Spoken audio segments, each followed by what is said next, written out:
Hi friend, आज मैं draw करने जा रही हूँ डोरेमोन एंड नोबिता की ड्राइंग। तो जब तक मैं आउटलाइनिंग ड्रॉ कर रही हूँ, प्लीज़ स्टे कनेक्टेड।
तो अब आउटलाइनिंग कंप्लीट हो गया है और बारी आती है कलरिंग की।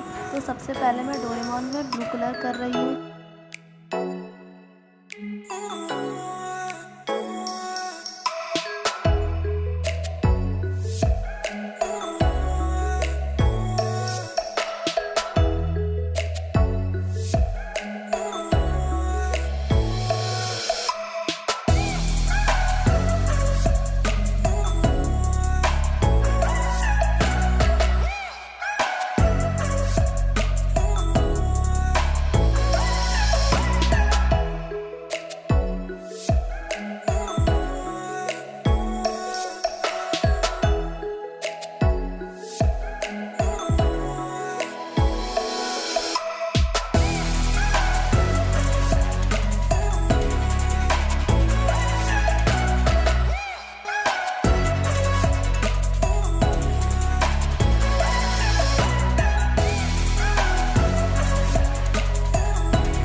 तो अब डोरेमोन एंड नोबिता की ड्राइंग कंप्लीट हो चुकी है। अगर वीडियो अच्छी लगी हो तो प्लीज़ लाइक करना।